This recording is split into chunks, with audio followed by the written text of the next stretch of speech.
கடகம், கடகத்துக்கு பாக்கிய சனின்னு சொல்லுவாங்க. ஓகே. அந்த கடகத்துல இருந்து 9ஆம் இடத்துல சனி பகவான் இருக்காரு. பாக்கியம்னா எப்படின்னா, ஒரு கடகராசி நேரோ கடக லக்னத்துக்காரரோ இருக்காருன்னு வச்சுக்கோங்களேன், அவங்களுக்கு இப்ப ஏதோ பூர்வீக சொத்துக்கள் விற்கணும்னா விற்கலாம், வித்து கைக்கு வரும். அடுத்து வந்து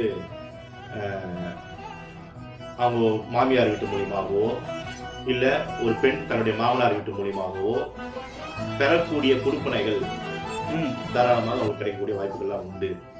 அதே கடகராசி கடக லக்ன நேயர்களுக்கெல்லாம் இந்த காலகட்டத்துல திருமணங்கள் ஆகிறதுலாம் வாய்ப்புகள் உண்டு. திருமணங்கள் கைகூடும், உடனே கைகூடும். இவ்வளவு கை தடங்கள் இருக்கிறதுல இப்போ கைகூடும். ரெண்டாவது குழந்தை பிறக்கிறது, இதெல்லாம் கொடுப்பனதான். குழந்தை பிறகுறது, திருமணம் ஆகிறது, ஒரு தொழில் வளர்ச்சி அடைகிறது, ஒரு இடத்துல இருந்து அவங்க ஒரு பணம் வர்றதோ இல்ல ஒரு பாராட்டு புகழ், இதெல்லாம் வந்து கொடுப்பனை இருந்தாதான் கிடைக்கணுவாங்க இல்லையா?